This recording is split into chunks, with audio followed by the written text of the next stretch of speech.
pada bidang biologi dan kerjaya. Pertama sekali kita nak cuba fahamkan apa maksud biologi. Besarkan sikit.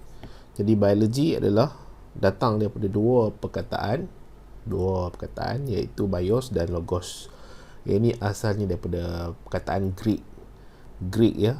Jadi iaitu bios melibatkan kehidupan atau bermaksud kehidupan. Logos pula adalah kajian. Jadi apa saja yang melibatkan kehidupan, ilmu-ilmu yang melibatkan kehidupan, maklumat-maklumat yang melibatkan kehidupan akan cuba difahami dalam bidang biologi ini. Jadi biologi ialah kajian tentang segala proses yang berkaitan dengan kehidupan dan hidupan. Jadi dia ada perkataan berkait. Jadi yang berkait ni maksudnya selain daripada hidupan tu sendiri, ada juga faktor-faktor yang mempengaruhi kehidupan tu. Sebagai contoh cuaca. Jadi cuaca yang berbeza akan memberi kesan kepada kehidupan, ataupun tempat sesuatu organisma tu hidup akan memberi kesan kepada organisma tu. Sebagai contoh, kalau kawasan tu tak subur, pokok tu tak boleh nak tumbuh dengan bagusnya lah. Sebab apa dia tak subur? Sebab dia kurang nutrien ataupun kurang baja di situ. Jadi ada banyak kerjaya yang boleh dikaitkan apabila kamu dah belajar tentang biologi ini, iaitu yang melibatkan kehidupan di sekeliling kita lah. Jadi seantaranya kehidupan yang di sekeliling kita yang selalu kita nampak ni manusia tu sendirilah. Jadi manusia ni salah satu perkara yang sangat-sangat utama adalah kesihatan kepada manusia tu. Jadi dalam bidang biologi ni, asas biologi itu akan cuba memahamkan tentang manusia tu sendiri. Okay? Jadi kita tengok dulu beberapa subjek, beberapa topik penting dalam biologi ini. Kita ada fisiologi. Jadi fisiologi ini adalah fungsi mekanisme organisma. Jadi iaitu melibatkan fungsi yang ada dalam sistem badan. Tak kira lah tumbuhan ke, haiwan ke, manusia ke, apa saja yang melibatkan fungsi dan mekanisme organisma tu, kita boleh kategorikan sebagai fisiologi. Jadi contohnya animal physiology, fisiologi haiwan, human physiology, fisiologi manusia, ataupun fisiologi tumbuhan. Jadi ini sangat-sangat penting, adalah ilmu asas. Sebagai contoh, kalau orang tu nak jadi doktor, dia kena belajar tentang fisiologi manusia.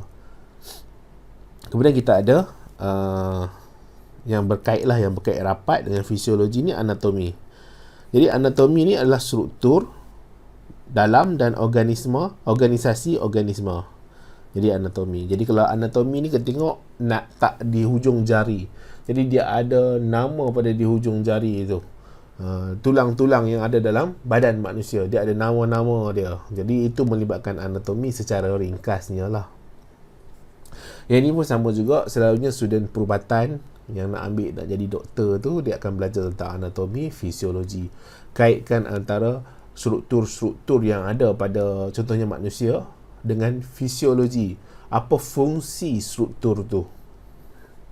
Kemudian kita ada genetik. Jadi genetik pun sama juga.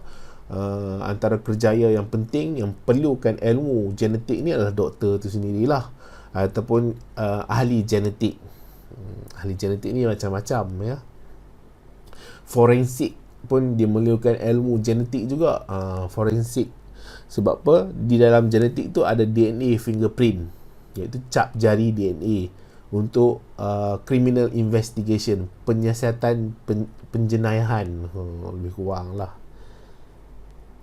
Genetik ni dia melibatkan pewarisan dan variasi genetik. Kamu akan belajar tentang genetik ni, dan kita akan lihat betapa pentingnya genetik untuk manusia tu sendiri, untuk memahami keadaan diri manusia tu. Jadi macam mana boleh pengadanya ciri-ciri bagi manusia, warna kulit dia, warna mata dia, bentuk telinga dia, bentuk rambut dia, tinggi ke rendah ke, semua dalam bidang genetik. Jadi fisiologi, anatomi, genetik, ini sangat-sangat penting bagi orang yang jadi doktor, veterina ke, doktor manusia ke, doktor pakar ke. Ini ilmu asas lah. Kemudian kita ada ekologi. Jadi bidang ekologi, interaksi organisme dengan persekitaran. Jadi kita ada persekitaran, bagaimana organisme tu dia berinteraksi dengan persekitaran. Jadi sangat-sangat penting persekitaran ni, sebab dengan persekitaran dia akan mempengaruhi organisme tu bagaimana dia nak bertingkah laku ataupun dia nak membesar, ataupun dia akan memberi kesan kepada organisme tu dengan kematian pada organisme tu. Jadi ekologi itu sangat-sangat penting sebab dia akan mengkaji, dia ada ilmu di dalam tu tentang interaksi organisme dengan persekitaran. Jadi organisme ni dia bolehlah tumbuhan, boleh mikroorganisme, boleh manusia, boleh semua yang dikategorikan sebagai hidupan. Jadi kita nak tahu dia hidupan ke tak macam mana? Paling mudah sekali kita tengok dia bergerak lah. Hidupan selalunya dia bergerak. Even kalau tumbuhan pun sebenarnya tumbuhan tu bergerak, cuma dia bergerak dalam kadar-kadar yang sangat-sangat perlahan. Dia melibatkan pergerakan yang melibatkan pertumbuhan. Pucuk dia, akar dia makin membesar, batang dia makin membesar. Itu pergerakan juga, tapi dia tak macam manusia. Dan ada juga jenis pokok-pokok yang bergerak. Contohnya kita pokok apa ya yang berduri tu, cikgu tak ingat, kok semalu ya. Kalau kita sentuh dia punya daun-daun dia akan tertutup. Jadi untuk ada interaksi organisme dan persekitaran. Jadi ekologi ni selalunya dia belajar ekologi untuk dia bekerja dalam bidang persekitaran. Jadi contohnya kesihatan persekitaran, ataupun contohnya dia nak jadi ekologis, ahli ekologi, ataupun dia nak mengkaji tentang sesuatu jenis haiwan, ataupun nak kerja di zoo. Jadi at least pengetahuan paling umum sekali, asas sekali untuk dia bekerja di tempat tu adalah bidang ekologi itu sendiri. Dia cuba memahami antara interaksi organisme tu dengan persekitaran. Kemudian kita ada botani. Jadi bila sebut tentang botani, nombor 5, struktur dan fungsi bahagian serta sistem tumbuhan. Botani ni melibatkan tumbuhan lah, apa saja. Kalau nak tengok macam dia sangat-sangat rapat dengan bidang pertanian lah. Dia bukan sangat-sangat rapat, memang dia dalam bidang pertanian tu sendiri. Orang yang belajar bertani ni paling tidak pun ilmu botani dia kena ada. Contohnya baja apa kita nak guna kalau pokok tu mula menguning. Kalau kita tengok batang dia tak membesar dengan kadar yang sepatutnya. Pokok-pokok lain membesar tapi dia tak membesar. Ada sesuatu yang berlaku. Jadi dengan ilmu yang ada pada botani itu, dalam bidang subjek botani ini, dia dapat kenal pasti masalah pada tumbuhan-tumbuhan tu. Ini selalunya melibatkan baja lah, melibatkan teknik, metod, kaedah untuk mendapatkan hasil-hasil pertanian yang bagus. Itu adalah bidang kerjaya dan berkait. Ada banyak lagi lah sebenarnya. Contohnya kita ada parasit. Parasitologi. Parasitologi ni sebagai contoh, dia ada melibatkan parasit. Jadi melibatkan parasit. Parasit ni apa? Kamu dah belajar sebelum ni. Parasit ni adalah satu jenis keadaan di mana organisme tu akan menyerap nutrien-nutrien pada perumah dia ataupun pada organisme yang lain. Dan dia juga akan menyebabkan penyakit kepada organisme yang lain. Dia boleh kategorikan sebagai parasit. Dia ada bidang dipanggil parasitologi. Kemudian ada bidang biochemistry. Ada bidang cell biology. Jadi ada macam-macam lah. Subjek-subjek itu dia akan memberi pengetahuan yang asas dalam bidang biologi. Bidang biologi ni dia cabang-cabang dia tu sangat banyak. Ini antaranya 1, 2, 3, 4, 5 ni. Kemudian kita pergi pada sumbangan biologi. Kita pergi kepada sumbangan biologi dalam kehidupan seharian.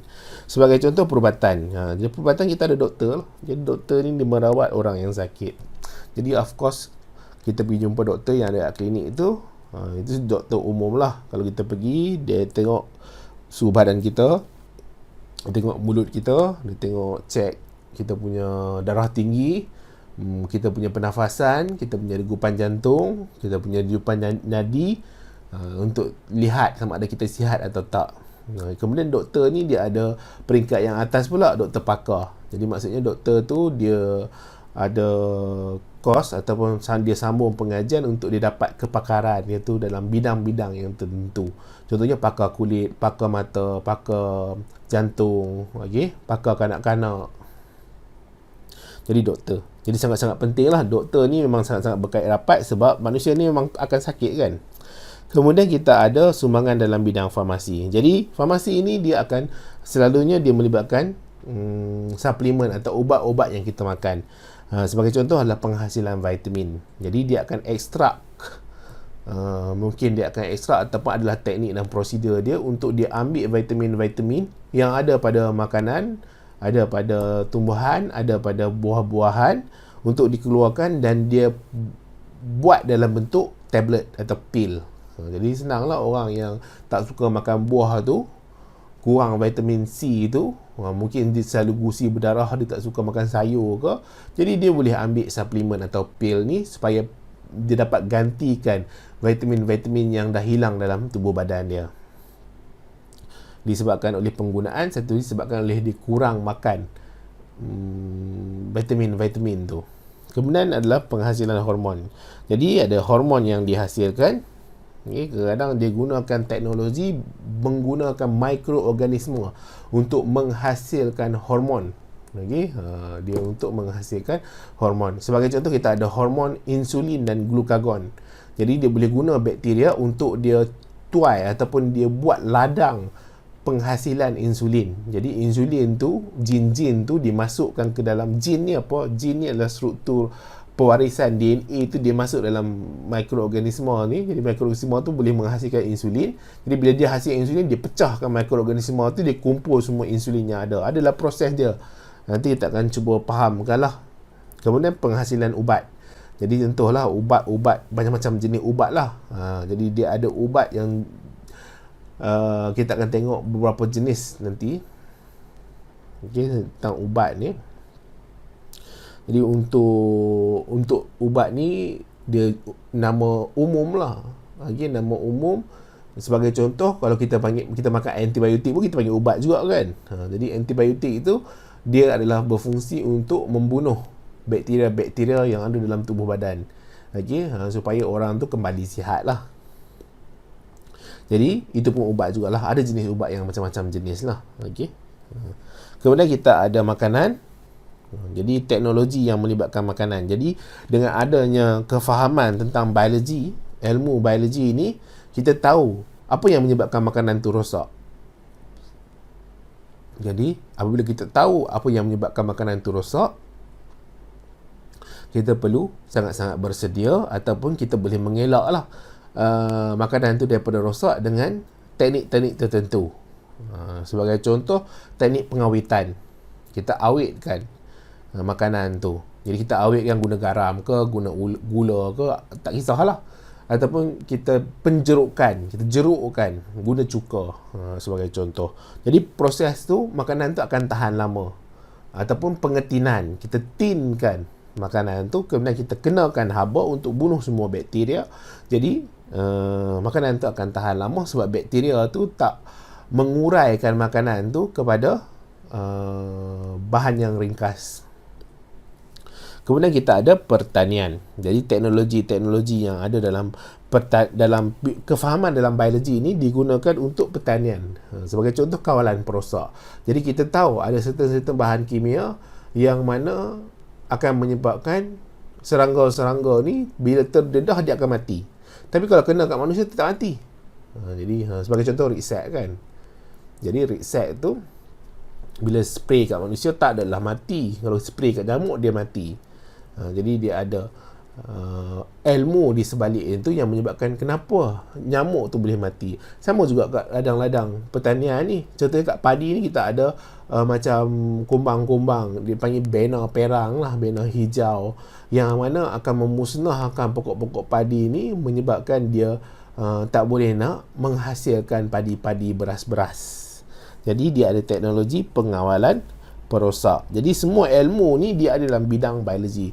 Jadi bidang biologi ini sangat-sangat penting lah kalau kamu nak masuk dalam bidang-bidang yang melibatkan kehidupan, yang melibatkan persekitaran, untuk sebagai asas supaya nanti bila kamu sambung belajar, kamu ada pengetahuan serba sedikit tentang bidang itu, supaya kamu nanti dapat faham dengan lebih mendalam. Kalau kamu tak belajar tentang asas ni, susah nanti kemudian kamu nak faham yang lagi mendalam dalam bidang-bidang yang tertentu. Sebab biologi ni yang kamu belajar ni adalah yang paling asas sekali. Jadi dia macam, kalau laut tu dia macam buih-buih ke atas permukaan laut. Dia bukan yang kita nak kena tenggelam ke dalam tu. Dia buih-buih saja. Kemudian kita ada komunikasi dalam biologi. Apa maksud komunikasi? Komunikasi ni maksudnya kita nak cuba sampaikan sesuatu. Contoh kita bercakap. Kenapa kita bercakap? Kita nak bagi tahu kawan yang dengar kita tu bahawa esok ada test, esok ada quiz. Jadi kita komunikasi dengan dia.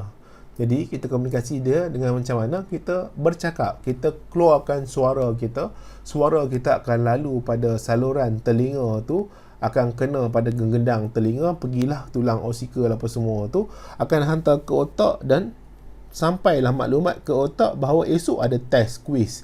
Jadi hari ni kena buat persediaan. Jadi komunikasi. Dan kadang-kadang komunikasi ni pun bukan semestinya dalam keadaan bercakap saja. Kita boleh melihat juga. Ada setengah orang dia tak boleh cakap, dia guna bahasa isyarat. Jadi dengan bahasa isyarat tu dia boleh sampaikan maklumat apa yang dia nak sampaikan. Ada setengah orang dia lagi hebat. Dia tengok riak muka seseorang tu, dia tahu apa yang orang tu nak sampaikan. Tak perlu orang tu bercakap pun. Dia tahu orang tu nak sampaikan apa. Jadi komunikasi ini adalah kita nak sampaikan maklumat. Macam mana? Jadi dalam biologi ini, pertama sekali kita ada eksperimen yang kita buat. Jadi bila kita ada eksperimen yang kita buat, kita ada data datang daripada eksperimen. Jadi data ni akan digunakan untuk kita sampaikan apa yang telah berlaku di dalam eksperimen biologi itu. Jadi data, raw data, data mentah. Data mentah ni kita just tulis tanpa dalam jadual lagi, kita tulis dalam keadaan yang mentah, tak tersusun lagi. Kemudian data ni kemudian kita boleh susunkan dia dalam bentuk jadual. Kita boleh susun dia dalam bentuk jadual. Jadi kalau kamu tengok dekat tepi ni, itu adalah jadual lah. Itu kalau bahasa Inggeris kita panggil table. Jadi sini kita ada suhu, sini kita ada isi padu oksigen. Suhu unit dia apa? Darjah Celsius. Oksigen, isi padu kita guna sentimeter cube. Sentimeter cube tu maksudnya sentimeter kuasa 3. Jadi bila ada jadual, dia akan kelihatan lebih mudah dan senang difahami. Okey, mudah, senang difahami. Kalau kita tengok kan kat jadual ni, kita nampak bahawa pada suhu 40 darjah Celsius paling banyak oksigen yang dihasilkan oleh tumbuhan. Tak salah lagi, yang ini melibatkan eksperimen fotosintesis, yang mana pemboleh ubah manipulasi. Manipulasi adalah suhu. Suhu ni diubah. Suhu 30 darjah Celsius, suhu 40 darjah Celsius, 50 darjah Celsius, 60 darjah Celsius, 70 darjah Celsius. Kemudian pemboleh ubah yang bergerak balas adalah isi padu oksigen. Gerak balas. Pemboleh ubah. Pemboleh ubah yang bergerak balas adalah oksigen. Kita ada satu lagi pemboleh ubah. Pemboleh ubah yang dimalarkan. Minta maaf lah. Okay, kalau sebutan tu tak pernah kena. Dimalarkan. Constant variables. Ini manipulated variables, responding variables. Okay. Jadi kita nampak mudah kalau kita buat dalam jadual. Nak lagi mudah jadual ni, kita tukar kepada graf. Jadi sebagai contoh kita ada carta bar, histogram. Ni ada salah satu contoh graf lah. Kalau tak salah cikgu lah. Cikgu pun tak pernah ingat. Tapi bentuk ni rasanya adalah frekuensi poligon. Okay? Frekuensi poligon. Jadi kamu kena ingat lah. Kamu kena ingat dengan minda kamu, dengan hati kamu. Ingatan ni kena kuat. Bila kita buat graf tu yang pertama dia mesti ada tajuk. Okey, dia ada tajuk. Kedua dia ada paksi. Paksi X ni Y, paksi Y. Ini adalah paksi X. Okey. Sekali lagi. Yang ni paksi Y, yang ni paksi X. Jangan tertukar ya. Okey, paksi Y, paksi X. Okey, paksi Y, paksi X. Paksi X ni dia juga dikenali sebagai independent variables. Apa bahasa Melayu dia ya? Independent variables. Kemudian paksi Y ni adalah dependent variables. Okey. Maksudnya X ni akan mempengaruhi Y. X akan mempengaruhi Y. X pengaruh Y. Jadi X ni selalunya adalah pemboleh ubah yang dimanipulasikan. Pemboleh ubah manipulasi. Y ni adalah pemboleh ubah gerak balas. Okey. Jadi X tu adalah pemboleh ubah manipulasi, Y itu adalah pemboleh ubah gerak balas. Jadi kalau kamu tengok dekat data ni, suhu Y. Besarkan sikit. Suhu Y. Jadi suhu Y pula lah. Suhu ni adalah pemboleh ubah yang bergerak balas. Pemboleh ubah yang dimanipulasikan. Jadi kita ada suhu 30 darjah Celsius, 40 darjah Celsius, 50 darjah Celsius, 60 darjah Celsius, 70 darjah Celsius. Pemboleh ubah yang dimanipulasikan. Okay, pemboleh ubah yang dimanipulasikan. Kita manipulate lah. Manipulate satu. Kemudian, pemboleh ubah yang bergerak balas, iaitu isi padu oksigen yang dibebaskan. Jadi itu pemboleh ubah yang bergerak balas. Okey, isi padu oksigen yang dibebaskan pada paksi Y. Boleh ya? Ni selalunya lepas tu kita buatlah dia punya plot dia. Buat dia punya plot, kita sambungkan plot dia. Jadi kita nampak di sini ni pada suhu 40 darjah Celsius paling tinggi isi padu oksigen yang dibebaskan. Jadi maksudnya tindak balas fotosintesis paling sesuai sekali berlaku pada suhu 40 darjah Celsius. Jadi suhu 40 darjah Celsius itu adalah suhu optimum oksigen dihasilkan. Jadi oksigen ni dihasilkan dalam proses apa? Fotosintesis. Boleh ya? Kemudian kita ada penyiasatan saintifik dalam biologi. Yang pertama kita ada masalah. Okey, yang pertama ada masalah. Kita nak cuba fahamkan. Kita tak faham macam mana oksigen tu boleh terhasil melalui fotosintesis. Macam mana nak uji fotosintesis ni? Jadi kita set upkan eksperimen apa benda yang boleh mempengaruhi fotosintesis. Contohnya oksigen. Contohnya adalah cahaya. Jadi macam mana kita nak ubah suai cahaya tu supaya nanti dia boleh mempengaruhi penghasilan oksigen.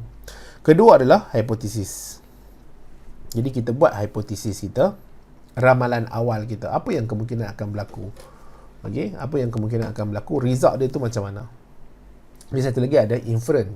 Inference ni adalah penerangan secara saintifik apa yang berlaku. Jadi kita ada hipotesis, kita ada inference.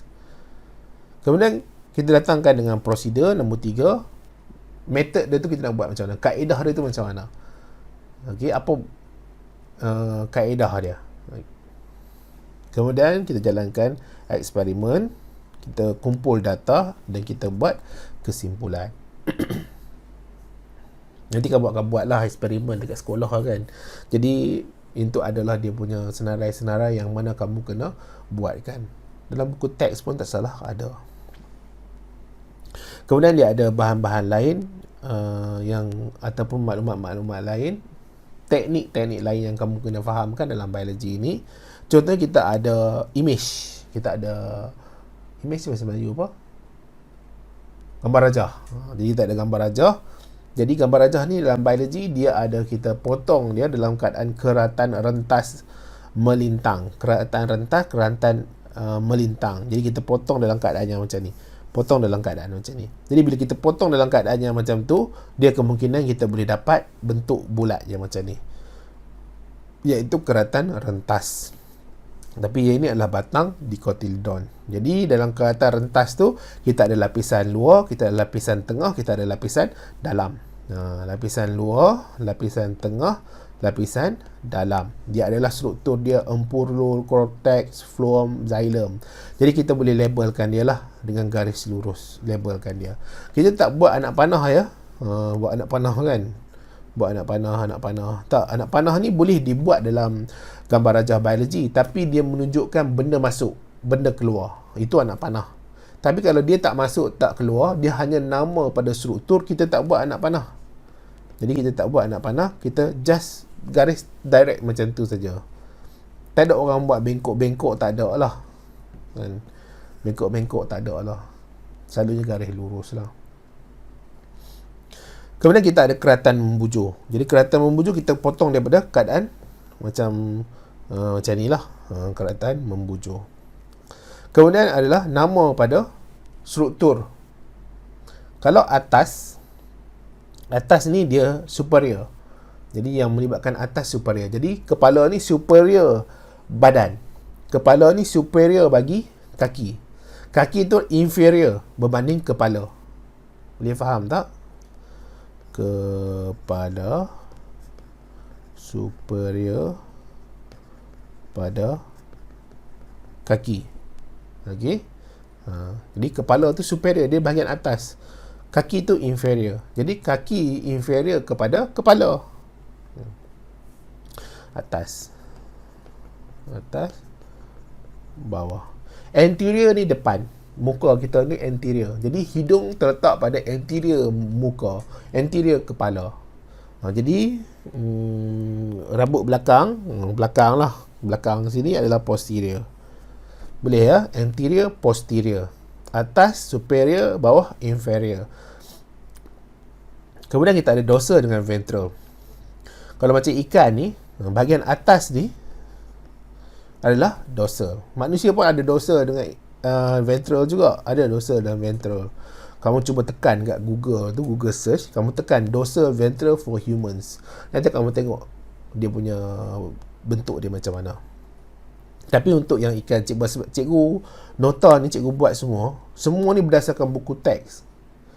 Maklumat semua berdasarkan buku teks. Kamu bacalah buku teks yang KSSM yang terbaru tu 2020. Ini adalah sangat-sangat diambil secara terus daripada buku teks. Cikgu tak ambil daripada buku rujukan.